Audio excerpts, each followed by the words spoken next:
a candle from Bed Bath & Body Works. It smells really good. It smells kind of like fresh like crisp air kind of scent, like beachy. And then we've got her a candle holder to go with it. So that's perfect for her. So that was a success of finding her a birthday gift. Gypsy Rose Blanchard's parole is almost up, but the energy surrounding her right now feels anything but peaceful. Instead of laying low or showing signs of reflection, she's making waves again, and not in a good way. From sketchy birthday posts to oddly timed fashion choices and a chaotic live stream from her stepmom KRISTY, it's starting to look like Gypsy might be more about control and image than true accountability. Let's talk about that birthday gift. Gypsy picked out a candle and a holder for her younger sister Mia, something small, sentimental. But instead of keeping it private or waiting for the actual day, she posted about it online a full week early. That instantly rubbed people the wrong way. It felt performative. Almost like the gift wasn't really for Mia, it was for the internet to see how thoughtful Gypsy could look. What was supposed to be a sweet moment ended up feeling staged. And here's where things get even messier. During that same shopping trip, she bought herself a $54 t-shirt. What was on it? A shiny skull. Not just any fashion choice, it was bold, loud, impossible to miss. On any other day, it might just be a quirky top. But this wasn't just any day. It was right after the 10-year anniversary of her mother Dee Dee's death, the very woman she helped kill. So, yeah, people took notice. And they weren't buying the coincidence excuse. It felt like a message. Not an apology. Not growth. A statement, I did it. I'm out. I'm still me. But that's not all she did. Around the same time, Gypsy suddenly claimed her mother was killed on the 9th instead of the 10th. A pretty bold revision, considering there's concrete proof, text messages between her and Nick Gojon, that the plan unfolded in the early hours of the 10th. She was still messaging him at 1 a.m., asking if he was on his way. So why the rewrite? What's the point of bending the truth now unless she's still trying to reshape how people see her? And that's really the issue. Gypsy keeps trying to reframe things. One moment she's the victim, the next she's throwing Nick under the bus like she had no control over what happened. She avoids words like murder and asks people to just move on because, in her words, it's been 10 years. But time passing doesn't equal growth, and it sure doesn't mean justice has run its course. Then came the live stream. Gypsy's stepmother KRISTY Blanchard went live, supposedly to defend her. But it backfired spectacularly. Instead of reassuring anyone, KRISTY dropped some wild lines, like saying Gypsy would take accountability when she's ready. Seriously? Since when is accountability optional? Especially for someone who's almost done with parole. That moment alone made it clear, Gypsy still seems to be calling the shots in her own redemption arc, deciding when and how she'll deal with the past. Then things got even weirder. People began asking if the family was making money off Gypsy's story, off the crime. KRISTY claimed no, saying all the profits from things like life after lockup go to Gypsy directly. But that didn't sit right with everyone. Viewers brought up the Son of Sam law, which is supposed to block criminals from profiting off their own crimes. KRISTY brushed it off, saying it doesn't apply in Louisiana. And she's technically right. But what she failed to mention is that Louisiana has its own version of that law, it's just under a different name, the Notoriety for Profit Law. Whether that was an oversight or a dodge, people weren't impressed. There's a law meant to stop criminals from turning their crimes into cash cows. It doesn't silence their stories, but it does say this: if you're going to profit from what you did, you better be prepared to share those profits with the people your actions destroyed. In Gypsy Rose Blanchard's case, that would be Dee Dee's family. Gypsy's stepmom KRISTY Blanchard just hopped on a creator's live stream, and let's just say she did not hold back. KRISTY came in really petty, and honestly, I think she's still salty about Gypsy airing out her in-law's potential divorce during that awkward apology video to Ryan Anderson. Y'all, KRISTY threw some shade. First, she claimed that GRB made Ken sign an NDA. Ryan didn't even sign an NDA. Like, what kind of relationship requires a non-disclosure agreement? That's not romance. That's not trust and love. That is damage control, currently and for the future. Then KRISTY dropped a bomb. She said that she believes Dee did take care of Gypsy. This is after sticking to the story that Dee was a USIVE, didn't take care of Gypsy. Dee was an MONSTER. She had MSVP, but it doesn't end there. A candle from Bed Bath & Body Works. It smells really good. It smells kind of like fresh like crisp air kind of scent, like beachy. And then we've got her a candle holder to go with it. So that's perfect for her. So that was the success of finding her a birthday gift. But here's the uncomfortable truth. Gypsy has made a lot of money off this story. A lot. Books, docuseries, paid interviews, reality TV. Her trauma, her decisions, and her image are now part of a profitable brand. But the family of the woman who was murdered? They haven't seen a dime. So when KRISTY Blanchard, Gypsy's stepmother, jumped online trying to shut down criticism, she actually did the opposite. Instead of easing concerns, she accidentally pulled back the curtain on just how much Gypsy continues to benefit from the very act she's never really taken full responsibility for, and it gets more unsettling. KRISTY openly admitted that Gypsy and her younger sister Mia were in contact while Dee was still alive. That alone is a huge contradiction, considering Gypsy has spent years telling the world she was completely cut off from everyone. That she had no access to the outside world. But if she was messaging Mia, who was just 10 years old at the time, and talking to her about older men and romantic relationships, that opens up a whole new layer of questions. What was really going on? Because if Gypsy had access to Facebook, if she could communicate privately with her little sister, it means she wasn't as isolated as she claimed. So why didn't she reach out for help? Why didn't she confide in someone, anyone, if things were really as dangerous or abusive as she's said? The image she's painted of being trapped in silence starts to fall apart when you realize she had a line to the outside, and she used it to talk about secret romances, not to ask for rescue. Then there's the part that really doesn't sit right.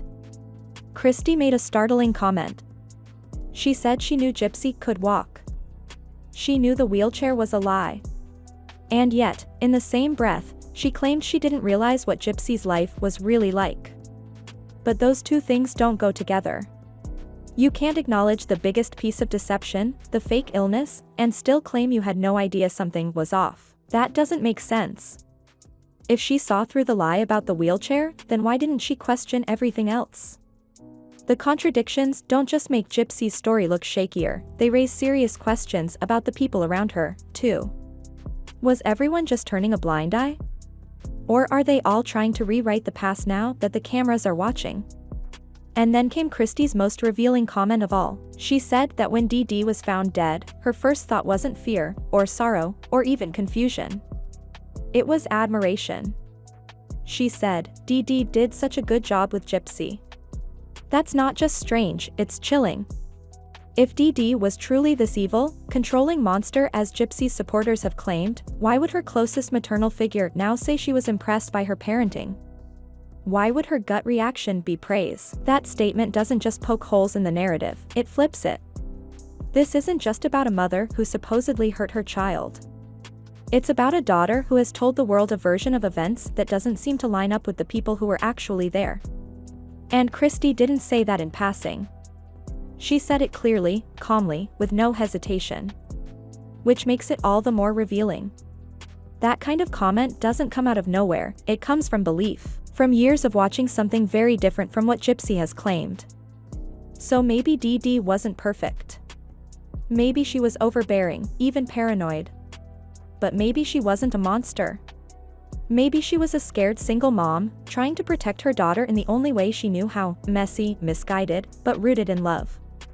It's painful to admit, but the Gypsy Rose story stopped being about healing a long time ago. What could have been a journey of quiet accountability and second chances has morphed into something else entirely, a cycle of chaos, contradiction, and image maintenance. It's not the world that's keeping the drama alive. It's Gypsy.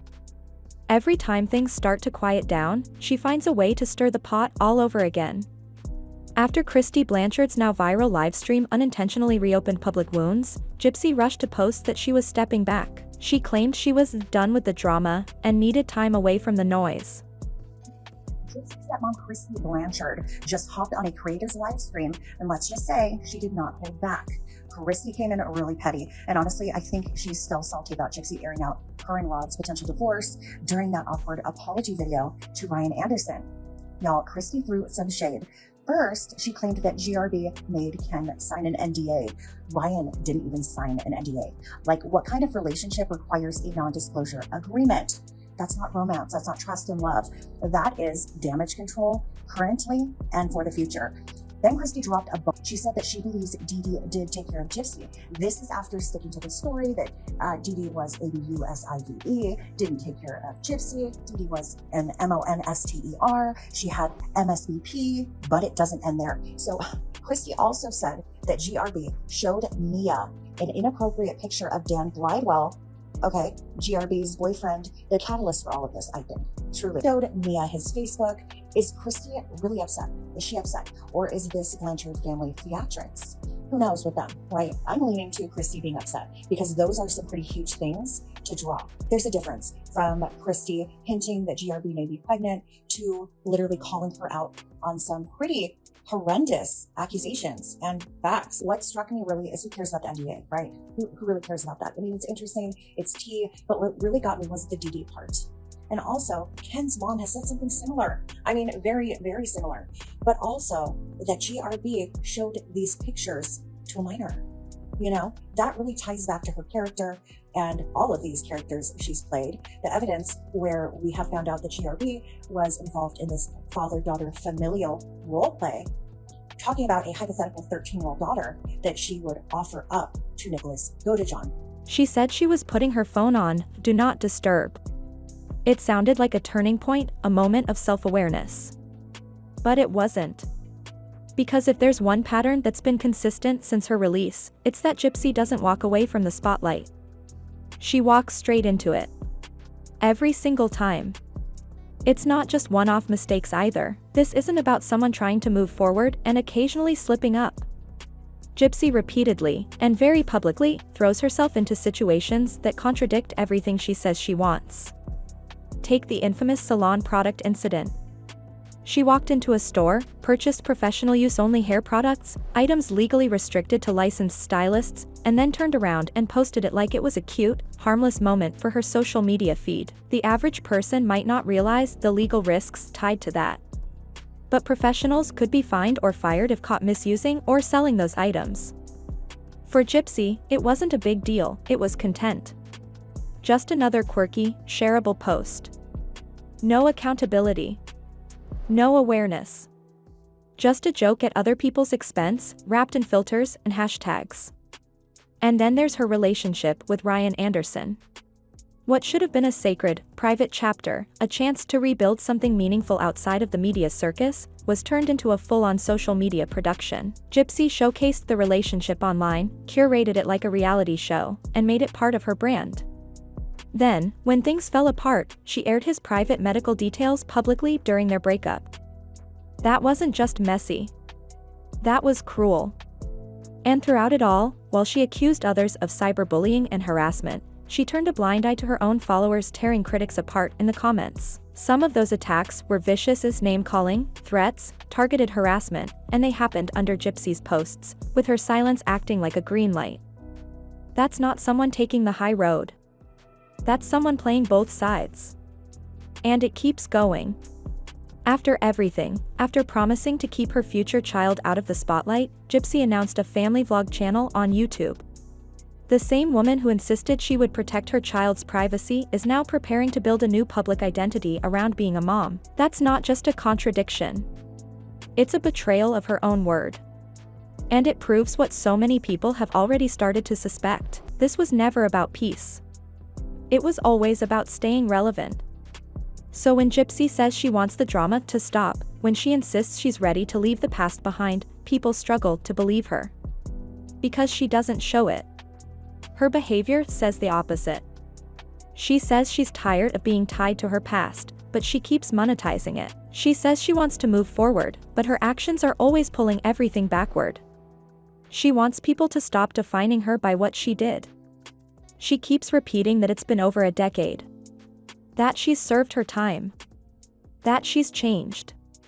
But how can the public move on when she's still actively building a following, collecting paychecks, and drawing sympathy from a narrative that's never been fully honest? She says she wasn't a killer.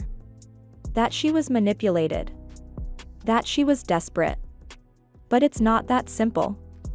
She played a significant role in what happened.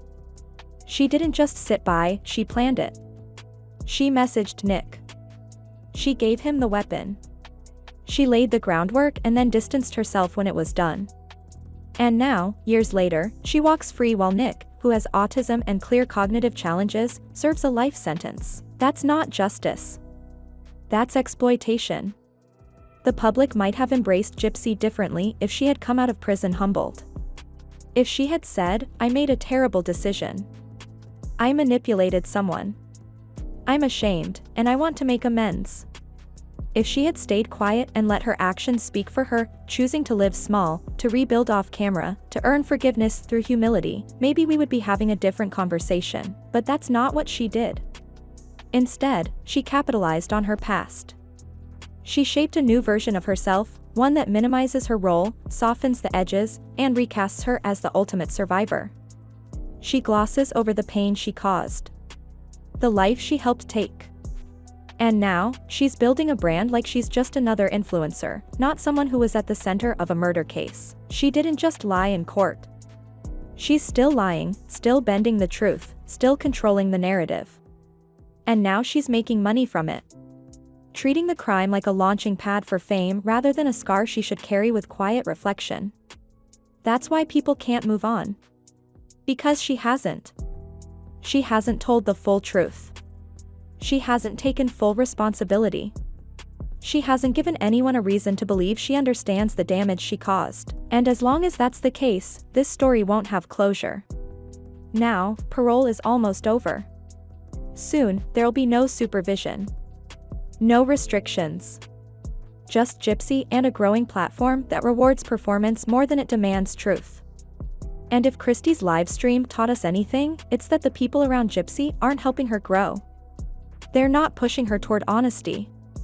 They're enabling her to keep doing what she's always done, play the victim, dodge the hard truths, and stay in the spotlight. So the real question is, what happens next? What happens when there's no one left to hold her accountable? Because if prison, parole, media pressure, and second chances haven't changed her, it's fair to wonder if anything ever will. Let me know what you think.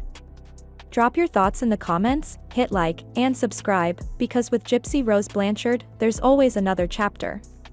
Whether we want one or not.